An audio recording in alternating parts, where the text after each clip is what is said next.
How's it going, guys, and welcome to the second installment of my community custom map spotlight. Now, as before, I have a trio of maps to show you. These three are all for Tiberian Dawn. As I said in the last episode, some wonderful work has been put into the maps by the community, and I wanted to shine a light on what they were doing. If any of these maps pique your interest, I encourage you to check them out. The first of the maps I'm featuring today is The Gap by Ghost. At the time of recording, it was the first in a series of 5 missions that he had created for Tiberian Dawn, and it is a map built around a single central idea. At the heart of the map, in the middle, is a single pass that separates the Nod forces to the north from your own GDI forces in the south. Control of that pass is the key to victory for both the Nod forces and your own GDI.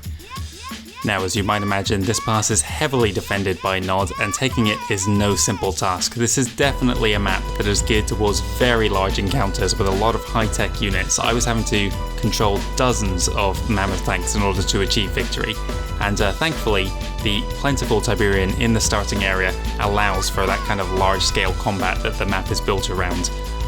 With the map so heavily focused around that single core gameplay design, it's perhaps unfair to criticise the map overly harshly for its relatively simple design. It does succeed in achieving what it set out to do. Control of the pass is more than just a stepping stone on the way to the northern bases. While Nod holds the area, they can employ a number of different strategies to keep you on your toes. Often when units come through the gap, they'll take wide flanking routes. Because of the open plain type design that dominates the southern half of the map, you can find yourself having to defend a very large area rather than just one single direction. Once you've taken that gap yourself, you're limited in a number of different ways you can be attacked, and it allows you to build up that force, which you're certainly going to need because the 3 northern bases are heavily defended and employ all sorts of cheap tricks to continue fighting even after you think you've subjugated them. If you're a fan of very large scale battles in Command & Conquer Tiberian Dawn, this is definitely one for you to check out. Difficulty wise, this map is definitely up there, on par with some of the later levels in the vanilla game. I find it played a lot like the final level in the GDI campaign, specifically 15B and C. So again, a simple map in its design, but very enjoyable to play. The second map I'm featuring is The Bridge by Tiago. Now, this is the second level in a 15-level campaign created by Tiago for Tiberian Dawn that follows an alternative history in which Nod is able to get the upper hand on GDI in the early stages of the war. In many ways, this map is just as simple as the previous one, but it plays completely differently, and it may well be my favourite level that I've yet done. Now, I did play the first level in this campaign, but it was a level too short to really highlight in this video, so I decided to show this second one instead. Playing The Bridge is almost like a knife fight in a corridor. It is an extremely narrow map, with only a single path for you to advance. Nod forces outnumber you in the area, and you have very limited numbers in order to take the fight to them, primarily infantry. Now, this creates an atmosphere where a single bad move on your part can very quickly go against you. The vulnerability of the infantry leaves you exposed to all sorts of units like artillery and flame units.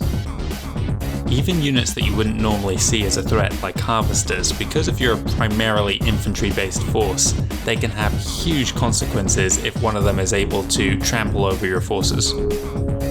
Difficulty-wise, the map is not too challenging, but like a lot of guerrilla missions in the original game, it's definitely one that you need to try a time or two just to learn what you're up against.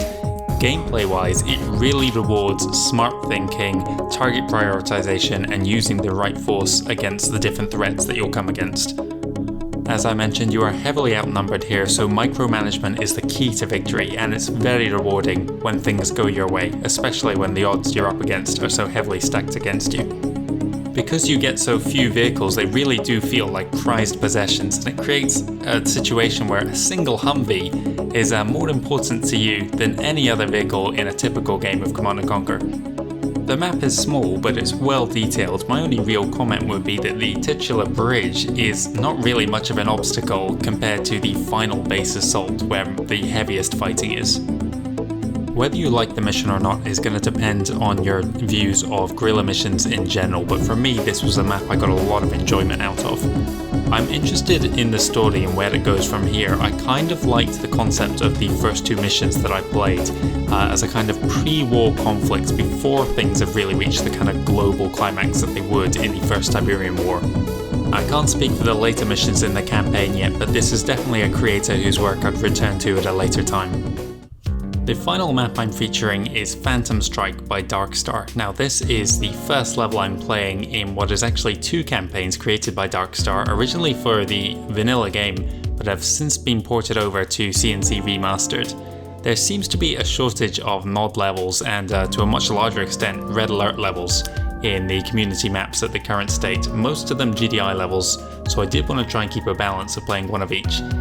Now this is really a map of two halves. At the beginning you have half a dozen stealth tanks and your immediate objective is to make your way through the canyon system, clearing out the GDI forces that you come across until you can reach an area where you might deploy your base. After which you need to fight off the responding GDI forces until you're ready to make your own assault. In many ways, both in the level design and in the difficulty, it reminded me of some of the Red Alert expansion levels. You start out with an abundance of what is a more special unit and a kind of puzzle-like challenge, after which you have to make an assault on what is a fairly well defended, but not overly so, base. In my opinion, this is the right kind of challenge for a Command & Conquer level, one where your mistakes are punished, but you don't have to be a complete masochist to get any enjoyment from it whatsoever. This map takes inspiration from levels like GDI 11, where you need to fight your way to a clearing, all the while defending an MCV as it makes its way over, but it also has unique elements such as ambush strats with stealth tanks.